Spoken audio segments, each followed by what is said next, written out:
The shocking betrayal, the message that changed everything. The champagne glass slipped from Emma's fingers, shattering across the marble floor of the grand ballroom. Around her, 200 guests dressed in designer gowns and tailored tuxedos turned to stare, their conversations dying mid-sentence. But Emma didn't notice their curious glances or whispered speculation. Her eyes were locked on the phone screen in her trembling hand, the anonymous message glowing like a brand against her retinas. Your fiancé is upstairs in room 304 with your sister, right now. 3rd floor. If you don't believe me, go see for yourself. Tonight was supposed to be perfect. The night she dreamed about since she was a little girl. Her engagement party to Marcus Wellington, the man every woman in Chicago wanted to marry. The golden boy with the movie star smile and the family fortune that stretched back 4 generations. The heir to Wellington Industries, one of the most powerful corporate empires in the Midwest. The man who'd gotten down on one knee 3 months ago and promised her forever beneath a sky full of stars. Emma's heart hammered against her ribs like a caged bird desperate to escape. This had to be a mistake, a cruel joke from someone who envied her happiness. Marcus loved her. He told her so 1,000 times, in 1,000 different ways. He'd held her when she cried about her father's death 2 years ago. He'd supported her through grief counseling and the painful process of settling her father's estate. He'd been patient, kind, everything she'd ever wanted in a partner. And her sister Sophia? That was even more impossible. Sophia had helped plan this entire party, spending weeks choosing flowers and menu options and the perfect shade of champagne for the signature cocktails. She'd been Emma's maid of honor since the day Marcus proposed, her best friend, her confidante, the person who knew Emma's deepest secrets and biggest fears. They'd shared everything since childhood, clothes, secrets, dreams of the future.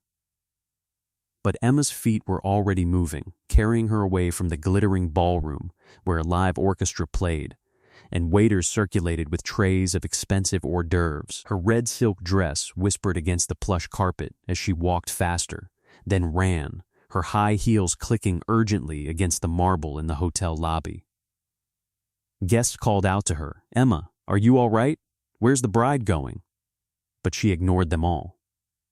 The elevator ride to the 3rd floor felt like drowning in slow motion. Each floor number lighting up was another nail driven into her chest. The cheerful muzak playing through the speakers seemed to mock her rising panic.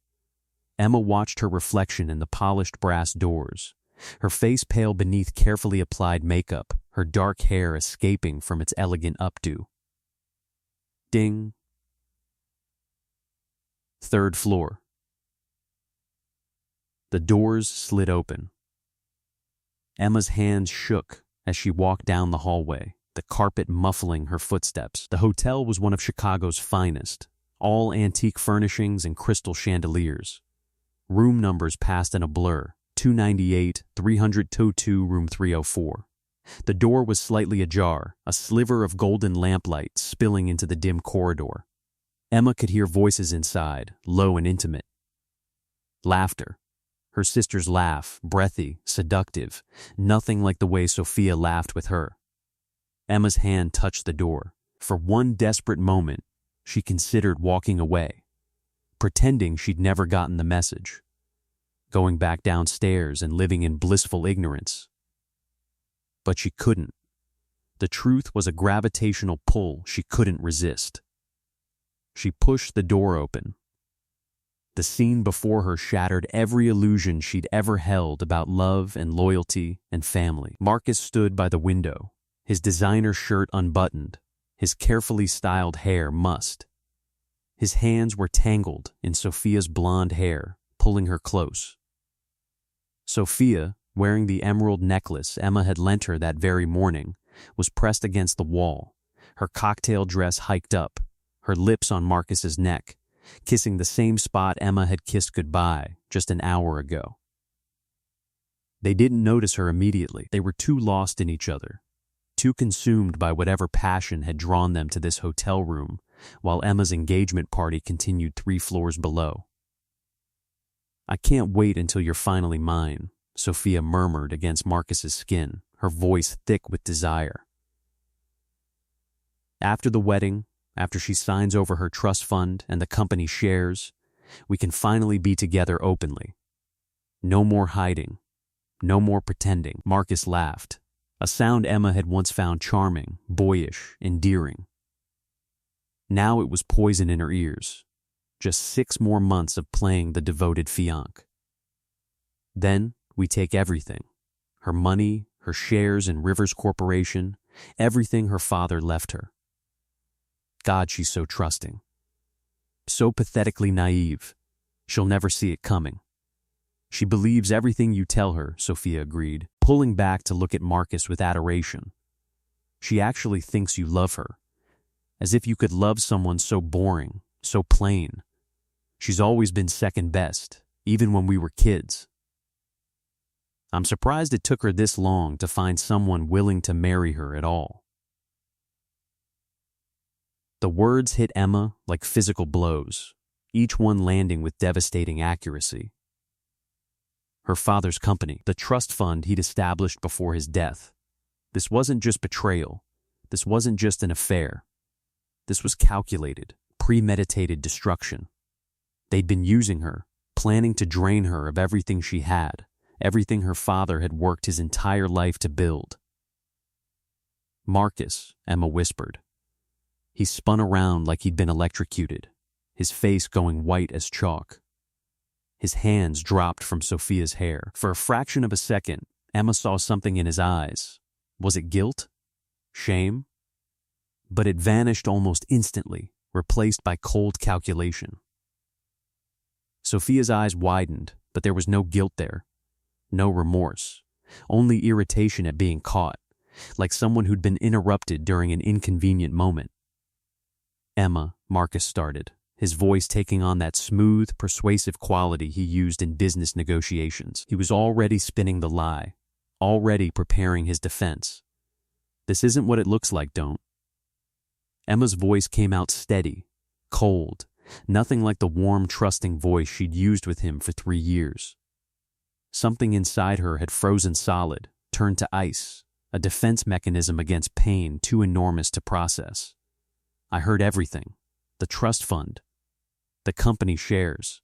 My father's legacy. How long have you been planning this?" Sophia stepped forward, adjusting her dress with casual cruelty, smoothing down the fabric like she was preparing for a business meeting rather than confronting her betrayed sister. "Oh, Emma. Did you really think Marcus could love someone like you? You're so ordinary, so boring, so desperate for approval that you never questioned anything. Marcus needed someone with fire, someone with passion, someone who could match him in bed and in ambition. He needed me." "We've been together for 2 years, Marcus added, and the pretense of remorse evaporated completely from his face. His expression turned hard, almost proud. "Since before I even met you, actually. Sophia introduced us, remember? At that charity gala? That was the plan from the beginning. You were always just the means to an end, Emma. A boring, gullible, pathetically trusting means to a very profitable end." Emma felt tears burning her eyes, hot and shameful, but she refused to let them fall. Not here. Not in front of them. She wouldn't give them the satisfaction of seeing her break completely. "The wedding is off." Marcus's expression darkened, all pretense of civility vanishing. "You'll regret that decision. Your father's will stipulates very clearly that you need to be married by your 30th birthday to access the full inheritance and maintain control of Rivers Corporation. That's in 3 months, Emma. Exactly 91 days. Without me, you lose everything anyway.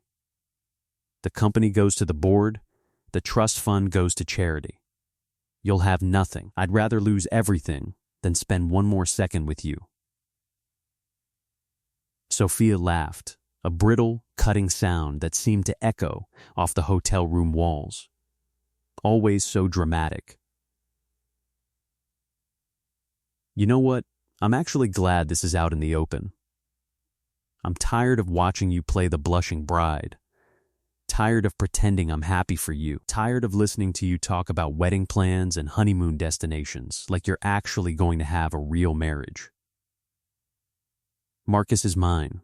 He always has been. He always will be."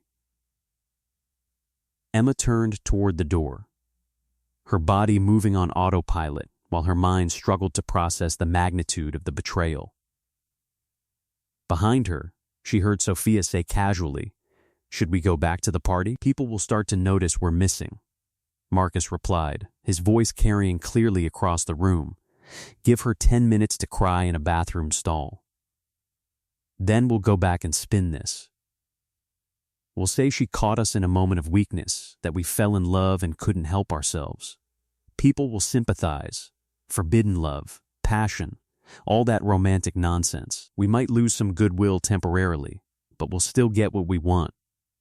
Her shares, her money, everything." Emma walked out, her head held high even as her world crumbled into ash and smoke around her. The woman in black Emma didn't go to the bathroom.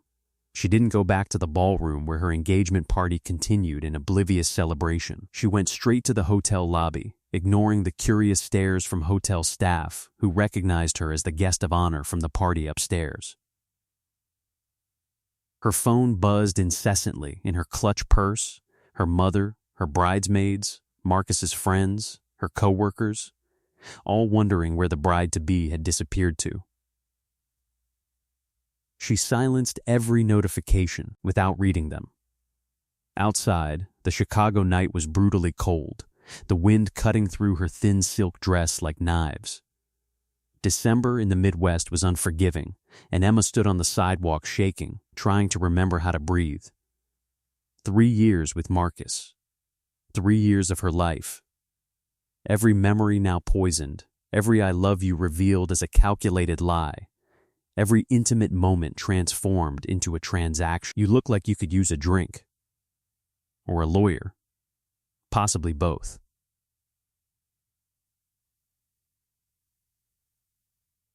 Emma turned, startled. A woman stood in the shadows beside the hotel entrance, smoking a cigarette with practiced elegance. She was probably in her mid-50s, dressed in an immaculate black suit that screamed both power and money. Her silver hair was pulled back in a severe bun, and her eyes behind designer glasses were sharp, assessing, missing nothing. "I don't drink with strangers," Emma managed, her voice sounding hollow and distant to her own ears. "Smart girl. Your father raised you well." The woman stubbed out her cigarette in a nearby ashtray. "But I'm not just any stranger. My name is Victoria Cross. I'm a lawyer specializing in corporate litigation, hostile takeovers, and destroying people who deserve it. And I sent you that text message." Emma's breath caught in her throat. "You? Why would you? Because I knew your father, Emma. Daniel Rivers was a good man, one of the best I've ever known, and he trusted the wrong people. Before he died, he asked me to look out for you. He had suspicions about the Wellington family, about their business practices, about their intentions toward you. I've been watching Marcus Wellington for 8 months now. Tonight seemed like the perfect time for you to see the truth about the man you were about to marry. You've been watching him?" Emma felt dizzy, the world tilting sideways. Victoria stepped closer, her expression softening slightly, though her eyes remained calculating. "Your father suspected something was very wrong in the months before his death. The car accident that killed him? I don't think it was an accident at all. I think it was murder. And I think Marcus's father, Richard Wellington, was directly involved in orchestrating it. The sidewalk seemed to drop out from under Emma's feet. What are you saying? I'm saying your father was about to expose Wellington Industries for massive fraud.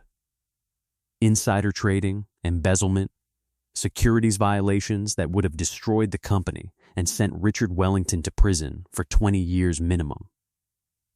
Then, very conveniently, Daniel Rivers's car went off a bridge one rainy night. The police ruled it an accident caused by wet roads and driver error. Case closed. No investigation. Victoria pulled a business card from her jacket pocket. I've been building a case ever since. I have evidence. I have witnesses. I have financial records that paint a very damning picture. But I need your help to finish what your father started. Emma stared at the card. Victoria Cross, attorney at law, specializing in corporate justice. The address was in one of Chicago's most expensive office buildings. Why should I trust you? I don't even know you. Because right now, at this exact moment, I'm the only person in this entire city who's actually on your side. Victoria's eyes glinted like steel in the streetlight. And because I can help you get revenge, not just on Marcus and your backstabbing sister, real revenge, on everyone who took something from you, everyone who underestimated you, everyone who thought you were too weak and stupid to fight back. Emma's hand stopped shaking. The cold inside her crystallized into something harder, something sharp and purposeful, something that felt almost like power. What do I need to do?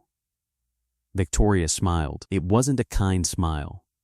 It was the smile of a predator spotting wounded prey. First, we're going back to that party. You're going to walk in with your head high and your spine straight, and you're going to make an announcement that will be remembered in Chicago society for the next decade. Then, starting tomorrow, we're going to systematically destroy them. Slowly, methodically, completely. By the time we're finished, Marcus Wellington will wish you'd just broken his heart instead of his entire life. The declaration of war 25 minutes later, Emma walked back into the grand ballroom transformed. She'd fixed her makeup in Victoria's car using expensive cosmetics from an emergency kit Victoria apparently kept for exactly these situations. She'd changed into a black dress, simple, elegant, powerful, that Victoria had also conveniently had in her trunk. She'd steeled herself for what came next, channeling every ounce of pain into cold, focused determination. The party was in full swing, the alcohol flowing freely, the orchestra playing a waltz. Guests danced and laughed and toasted to love and happiness, completely unaware that the guest of honor had just watched her entire life implode. Marcus and Sophia had returned to the celebration, working the crowd with practiced ease. Emma watched them from the entrance, saw how Sophia touched Marcus's arm possessively, how he leaned in to whisper something that made her laugh. They looked happy. They looked like they were in love. They looked like the perfect couple. Emma's mother spotted her first. Eleanor Rivers rushed over, her face creased with worry, her expensive jewelry glittering under the chandeliers. Emma, where have you been? Everyone's been asking. Marcus said you felt ill and went to lie down, but you've been gone almost an hour. Are you all right? I'm fine, Mother. Actually, I need to make an announcement. Before Eleanor could respond, Emma climbed the stairs to the small stage where the orchestra had been playing. She took the microphone from the startled conductor, her hand steady now, her voice clear. Everyone, may I have your attention, please? The music died. Conversations faltered and stopped. 200 faces turned toward her with expressions ranging from curiosity to concern. Emma found Marcus in the crowd, watched as his eyes widened with alarm, as he started pushing through the guests toward the stage. "Thank you all for coming tonight to celebrate my engagement to Marcus Wellington," Emma began, her voice projecting clearly across the ballroom. "I want to make an important announcement. The wedding is canceled." Gasps rippled through the crowd like waves. Eleanor's hand flew to her mouth. Marcus's mother looked faint. "I've just discovered that my fiancé has been having an affair with my sister Sophia for the past 2 years, Emma continued, her voice steady despite the shocked murmurs rising around her. "They've been planning to marry me solely for access to my inheritance and my shares in Rivers Corporation. Their plan was to take everything my father left me, then divorce me and leave me with nothing." The gasps turned to shouts. Heads swiveled toward Sophia, who had gone scarlet, toward Marcus, who was shouting, "Emma, you're hysterical. She's been under so much stress, I'm not finished." Emma's voice cut through the chaos like a blade. "I've also learned some very interesting things about Wellington Industries tonight. About fraud investigations my father was conducting before his convenient death 2 years ago, about embezzlement and insider trading, about corporate crimes that have been covered up for years. And I want everyone here to know I'm coming for all of it. The truth about my father's death, the truth about Wellington Industries. Every lie, every crime, every dirty secret, everything." She looked directly at Marcus's father, Richard Wellington, standing near the bar. He was a silver-haired man in his 60s, distinguished and powerful, respected throughout Chicago's business community. His face had gone pale, his hand gripping his cocktail glass so tightly Emma thought it might shatter. "This isn't over," Emma said, her voice ringing with promise. "This is just beginning. Consider this my declaration of war." She dropped the microphone, it landed with a thunderous feedback squeal, and walked off the stage. Victoria was waiting by the exit, approval glinting in her sharp eyes, a slight smile playing at the corners of her mouth. Behind them, chaos erupted. Guests shouting questions, Marcus yelling denials, Sophia crying and claiming she'd been manipulated, Eleanor demanding explanations, Richard Wellington's face turning purple with rage. But Emma didn't look back. She had burned the bridge. She had declared war. And now she had a battle to win. Victoria held open the door. "Ready to destroy some lives?" "Absolutely," Emma said. The investigation begins 3 days after the disastrous engagement party. Emma sat in Victoria Cross's office, surrounded by filing cabinets, case files, and enough legal documents to fill a small library. The space was all dark wood, leather furniture, and floor-to-ceiling windows overlooking Lake Michigan. It smelled like expensive coffee, old books, and the faint trace of Victoria's cigarettes. "Your father kept meticulous records," Victoria said, spreading documents across her massive mahogany desk. "He suspected Richard Wellington was using shell companies to embezzle funds from their joint ventures for at least a year before his death. Look at these transactions." Emma studied the papers, her business degree from Northwestern finally useful for something that mattered. The numbers told a damning story, written in ledgers and bank transfers. Millions of dollars funneled through fake companies with addresses in Delaware and the Cayman Islands, all eventually leading back to Wellington Industries through an intricate web of financial manipulation. "This is enough to put Richard Wellington in prison for decades," Emma breathed, her heart racing as she traced the money trail. "It would be, if your father were alive to testify, and if we had more concrete evidence linking Richard directly to these transactions."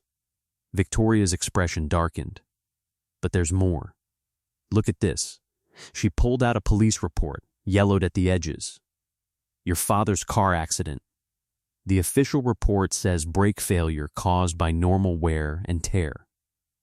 But look at this mechanic's statement from 3 days before the crash."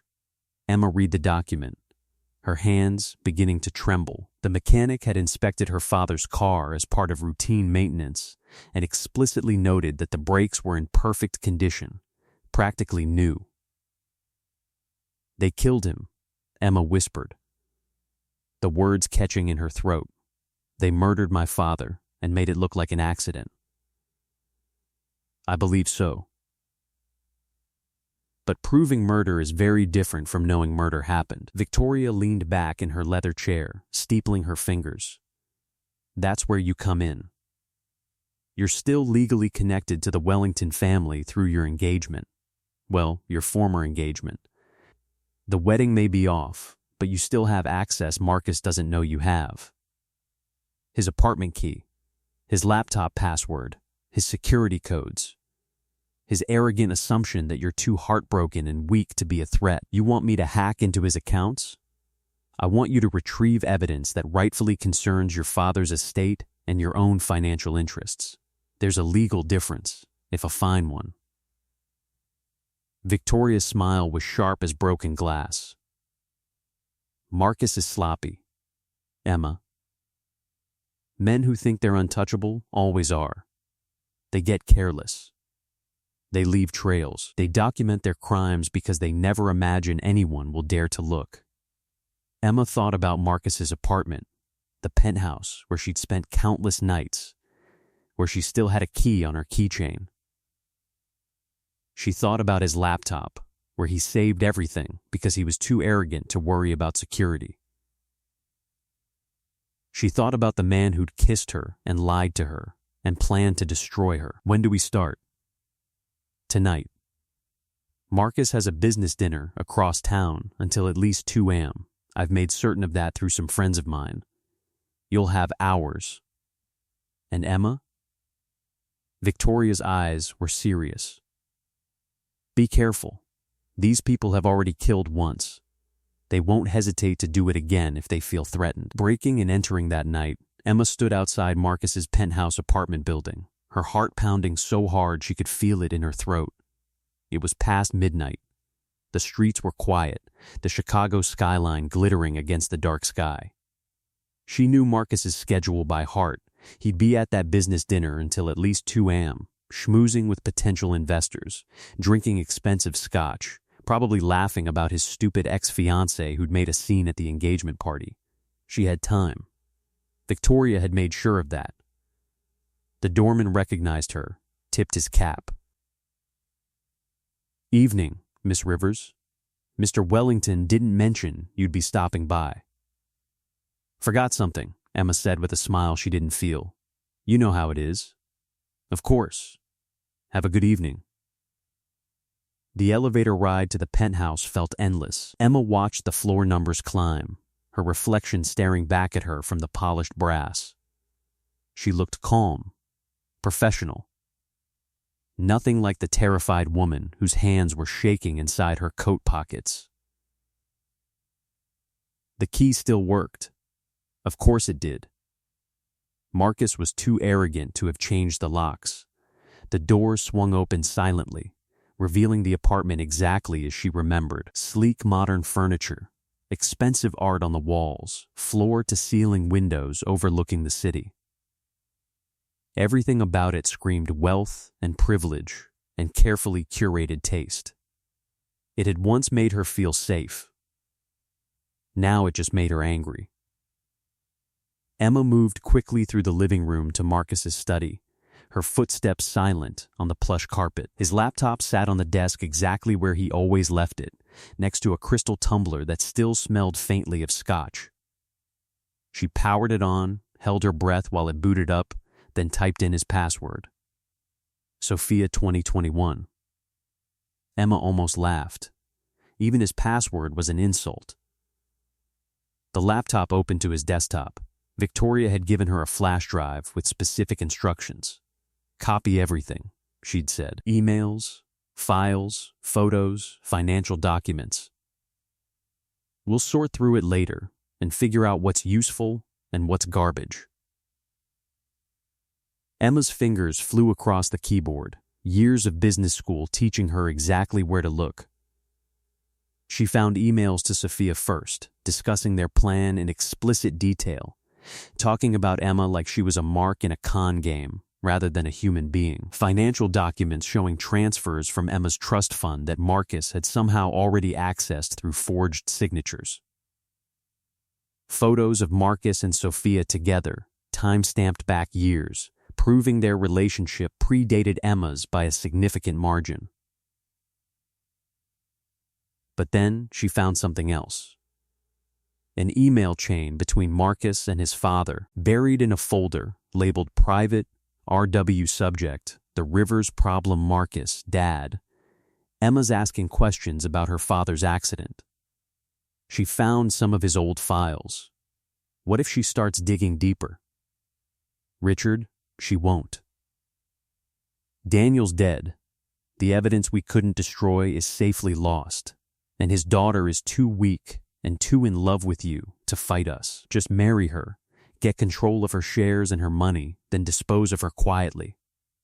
Make it look like suicide, depression over her father's death, and the stress of the wedding planning.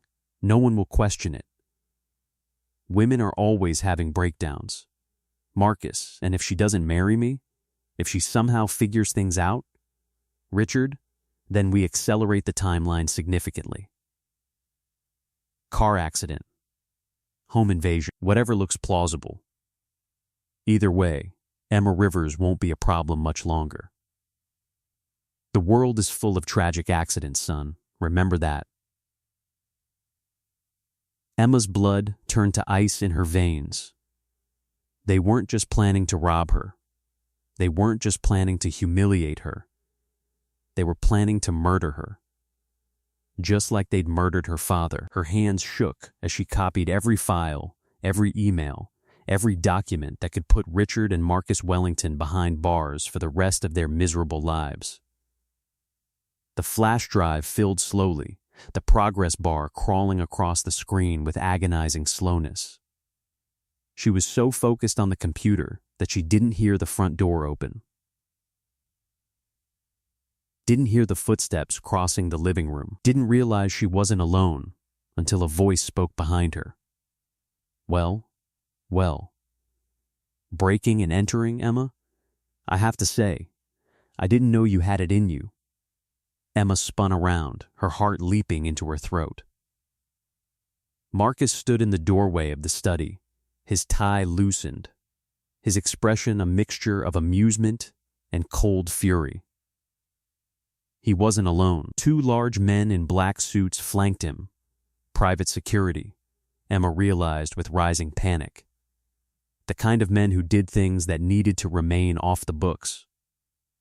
Business dinner ended early. Lucky me.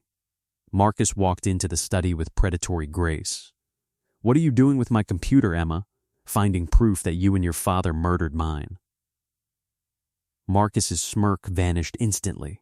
You stupid girl. You really think you can take us on? My family owns this city. We own the judges, the police, half the media outlets. No one will believe the hysterical accusations of a jilted ex-fiancé. They'll believe evidence. Emma held up the flash drive, her hand steady despite her fear. Marcus lunged for it, but Emma was faster. She darted around the desk, putting the heavy furniture between them, her mind racing through options and finding none of them good. One more step and I scream, she warned, though she had no idea if anyone would hear or help. Scream all you want, Marcus said coldly, his mask of charm completely gone now, revealing the ruthless predator beneath. My security team will testify that you were an unstable ex-fiancé who broke into my home. They'll say you attacked me with a knife, that I acted in self-defense. Very tragic. Everyone will sympathize, poor Marcus Wellington, forced to defend himself against a mentally ill woman. He nodded to his security guards. Take the flash drive. And make sure she doesn't leave this apartment conscious. The guards moved toward her with professional efficiency. Emma's mind raced. She couldn't fight 2 trained security professionals. She couldn't outrun them, but she could. She threw the flash drive out the open window. For a moment, everything froze. Marcus's face went slack with shock. The guard stopped mid-stride. Emma held her breath. Then Marcus roared with fury, the sound barely human. "You idiot. That's 15 floors up. The drive is destroyed. You just destroyed the only evidence you had." "Good," Emma said, forcing confidence into her voice. "Then neither of us can use it." It was a lie. Emma had already uploaded everything to an encrypted cloud account Victoria had set up, with automatic backups and deadman switches that would send copies to multiple news outlets and law enforcement agencies if Emma didn't check in regularly. But Marcus didn't know that. He thought she'd just destroyed their evidence in a fit of panicked desperation. His face twisted with rage. "You just signed your own death warrant." One of the security guards grabbed Emma's arm, his grip bruising, yanking her forward. She cried out in pain as he twisted her arm behind her back, forcing her to her knees on the expensive Persian rug. "Hurt her," Marcus said conversationally, as casually as if he were ordering coffee. "Not enough to kill her, not yet.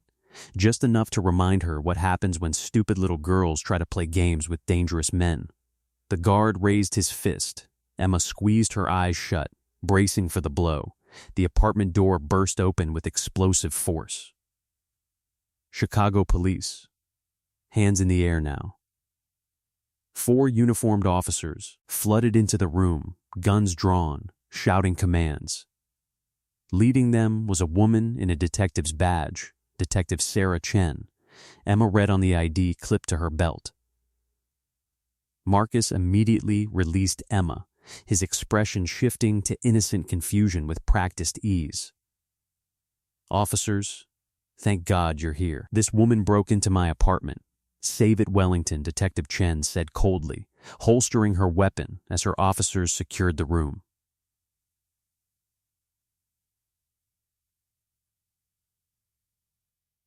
"We have a warrant for your arrest.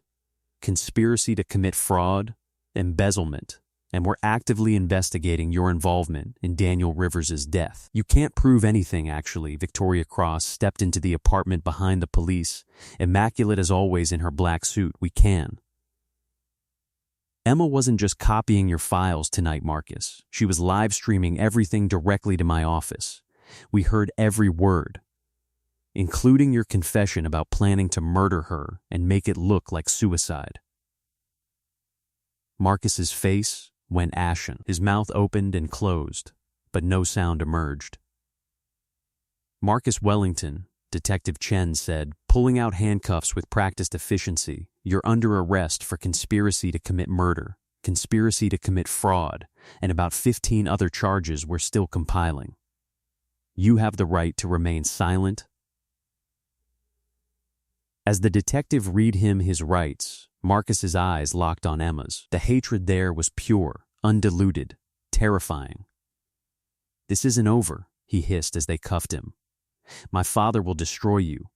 He'll bury you so deep you'll never see sunlight again." "Let him try," Emma said quietly, getting to her feet, rubbing her bruised arm. As they led Marcus away, his security guards already in custody, Victoria approached Emma with something that might have been concern in her usually calculating eye. "Are you hurt?" "I'll be fine." Emma watched through the window as police cars pulled away, their lights flashing red and blue against the Chicago skyline. "What happens now?" "Now," Victoria said, "we go after the real target, Richard Wellington. Are you ready for that?" Emma thought about her father, about the lies, about the murder, about every person who'd underestimated her and thought she was too weak to fight back. "I'm ready." The final confrontation 2 weeks later, Emma stood in the lobby of Wellington Industries headquarters, her heart steady now, her purpose clear. The building was a monument to corporate power, all glass and steel and marble, with the Wellington family crest emblazoned above the entrance. This was the company her father had helped build, the company that had destroyed him. Today, she was taking it all back. The emergency shareholders meeting had been Victoria's idea. With the evidence they'd gathered, Marcus's confession, the email chains, the financial documents, the board had no legal choice but to hear Emma out. Marcus was in jail, awaiting trial, facing multiple charges that would likely keep him imprisoned for decades. Richard Wellington was about to join him. Emma rode the elevator to the 50th floor, where the executive boardroom waited. Victoria walked beside her, carrying a briefcase full of meticulously organized evidence. Emma wore a power suit in dark navy, her hair pulled back professionally, her makeup flawless. She looked nothing like the broken girl from the engagement party 2 weeks ago. She looked like a woman who owned the world. "Ready?" Victoria asked as the elevator doors opened. Emma straightened her shoulders, lifted her chin. "I'm ready." The boardroom fell completely silent when she entered. 20 board members sat around a massive mahogany table that probably cost more than most people's cars. At the head sat Richard Wellington, his silver hair perfectly styled, his expensive suit immaculate, his expression thunderous. "This is a complete waste of time and corporate resources," Richard said, his voice dripping with disdain. "Emma Rivers has no standing here. No right to call meetings, actually," Victoria interrupted smoothly, setting her briefcase on the table with a heavy thud. "She does. Emma owns 35% of this company through her father's estate. That makes her the second largest shareholder after you, Mr. Wellington, and she's calling for an emergency vote of no confidence in your leadership, which is well within her rights under corporate bylaws." She began laying out the evidence with the precision of a surgeon, document by document, email by email, bank transfer by bank transfer, the embezzlement schemes, the shell companies, the fraud, the money laundering, the securities violations, the murder plot against Daniel Rivers, Marcus's confession about planning to kill Emma. By the time Victoria finished her presentation, half the board members looked physically ill. 2 had actually gone pale and excused themselves from the room. The evidence was overwhelming, undeniable, damning. "These are fabrications." Richard blustered, but his voice lacked conviction. "Desperate lies from a scorned woman seeking revenge, then explain the offshore accounts in the Cayman Islands," Emma said, her voice ringing clear and strong across the boardroom. She stood, facing Richard across the massive table. "Explain the shell companies registered in Delaware. Explain why these financial transfers match exactly with your son's timeline. Explain why my father's brake lines were cut 3 days after he threatened to expose your crimes." She leaned forward, her hands flat on the table. "You killed him. You murdered my father in cold blood because he was going to reveal what you really are. A thief, a fraud, and a murderer who's been stealing from this company and its shareholders for over a decade." Next part will soon